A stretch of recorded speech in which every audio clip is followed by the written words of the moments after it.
Hey Gauchos, welcome back to this week's episode of UCSB TV. I'm Maddie Whalen, UCSB TV producer. Now this past week has been an eventful one. The Santa Barbara Chick-fil-A drive-thru might get shut down, the state of California made plans to lift the mask mandate, and the Winter 2022 Olympics have officially begun. Now let me tell you, even just saying all of that was a roller coaster of emotions. But that last update is holding a special place in our studio's heart this week. Our news anchor, Alexandra Goldberg, got the chance to sit down with 2012 Olympic gold medalist and American gymnast Kyla Ross. Let's see what Kyla has to say about the Olympic Games, both past and present. Over to you, Alexandra. Thanks, Maddie. Now the 2022 Olympic Winter Games have begun. And with the opening ceremony kicking off the Games on February 4th, the athletes are going head-to-head until the 20th. Teams from all over the world have flown out to Beijing to compete in snowboarding, freestyle or cross-country skiing, or speed skating, just to name a few. The athletes have been training relentlessly their whole lives to take home the gold. And at the current time of filming this episode, around 5 p.m. on Wednesday the 9th, Germany is in the lead with 5 gold medals.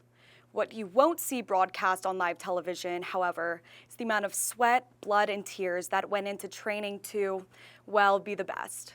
And especially the mental toll this prestigious competition can have on athletes' well-being. Let's take a look behind the scenes at what it takes to be an Olympian.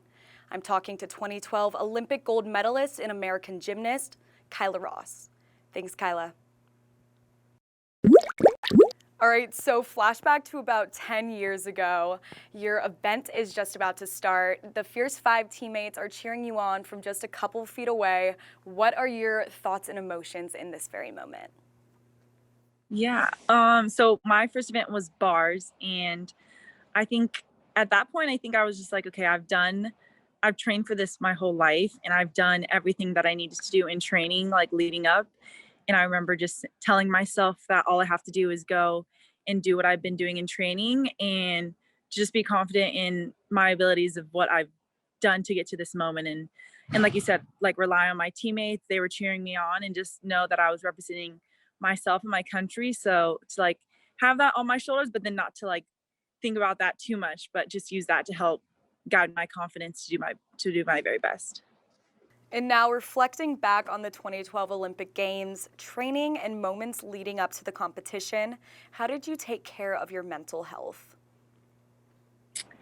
I was so young at that age, and luckily for me, like social media was so small. Like it had just started in 2011 was the first year of like Instagram and Twitter, and so I think it was nice to just not have that distraction and just really lean into just being with the rest of the team members.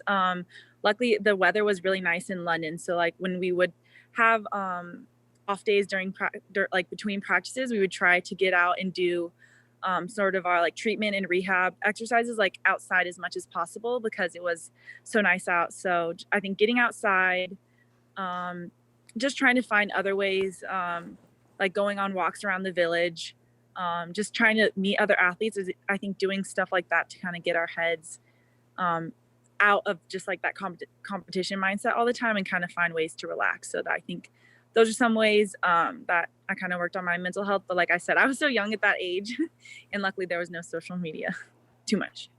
And at the Summer 2021 Olympics, we saw Simone Biles withdraw from the final competition. And this news shocked the world and really got people talking about mental health in athletics. Can you tell us what the reality of mental health in athletes' lives are and why fans don't necessarily see it from the front? Yeah, I think just for any sport, but especially gymnastics, like you have to be like so mentally sharp when you're going out and going on that competition floor, and especially in competitions, bigger competitions in the Olympics, like sometimes you're warming up and you don't touch that event for almost an hour. And so you have to like really tone into that mindset of like, okay, like just rely on my training as quickly as possible because you don't always have all that warm up time.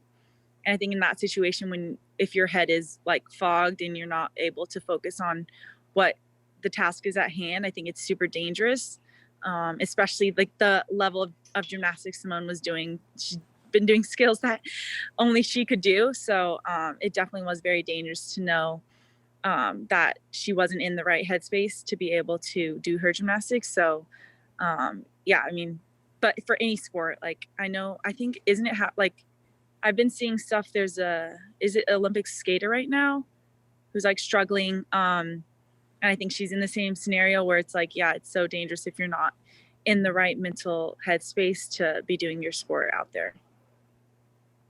That was Kyla Ross, Olympic gold medalist and American gymnast who competed in the 2012 Games. For more information about this year's Winter Olympics, please visit Olympics.com and cheer on those incredible athletes. Thank you so much for tuning in to UCSB TV, where we bring you the weekly news right here in the heart of Isla Vista. With UCSB TV, I'm Alexandra Goldberg. Thank you, Alexandra. And thank you so much, Kyla, for taking the time to come chat with us today. Let's hope Team USA can bring home some more gold this year. And with that, we've come to the end of yet another UCSB TV episode. Gauchos, we hope this episode was as fun for you as it was for us. Stay safe, study hard, and get outside to enjoy the beautiful weather that Santa Barbara has been bringing us lately. We'll see you next week. I'm Maddie Whalen, UCSB TV.